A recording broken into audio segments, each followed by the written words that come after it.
Thomas the tank engine wouldn't stop being a nuisance. Night after night, he kept the other engines awake. I'm tired of pushing coaches. I want to see the world. The other engines didn't take much notice, for Thomas was a little engine with a long tongue.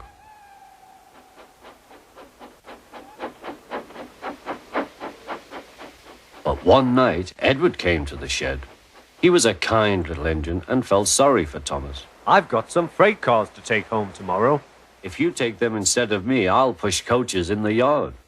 Thank you, said Thomas. That will be nice. Next morning, Edward and Thomas asked their drivers, and when they said yes, Thomas ran off happily to find freight cars.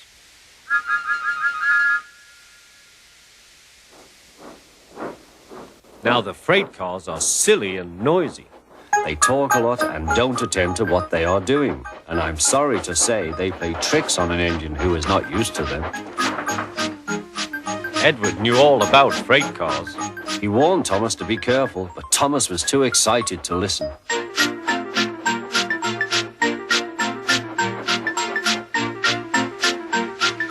The shunter fastened the coupling, and when the signal dropped, Thomas was ready.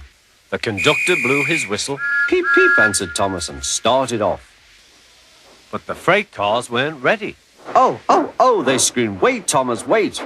But Thomas wouldn't wait. Come on, he puffed. All right, don't fuss. All right, don't fuss, grumbled the cars.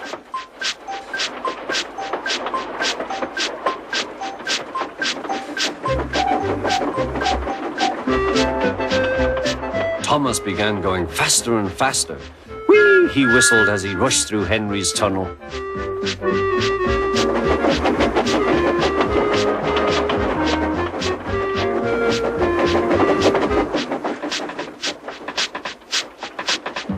Hurry, hurry, called Thomas. He was feeling very proud of himself. But the cars grew crosser and crosser.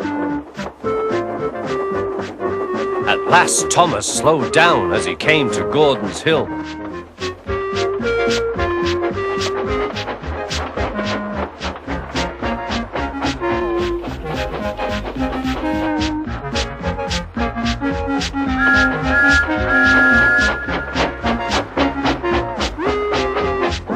Steady now, steady, warned the driver as they reached the top. He began to put on the brakes. We're stopping, called Thomas. No, no, no, answered the cars, bumping into each other. Go on, go on.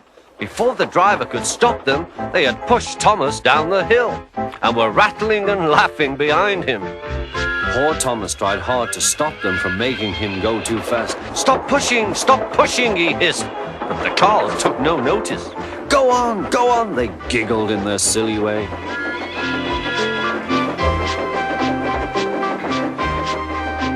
There's the station. Oh dear, what shall I do? He cried. They rattled straight through and swerved into the goods yard. Thomas shut his eyes. I must stop.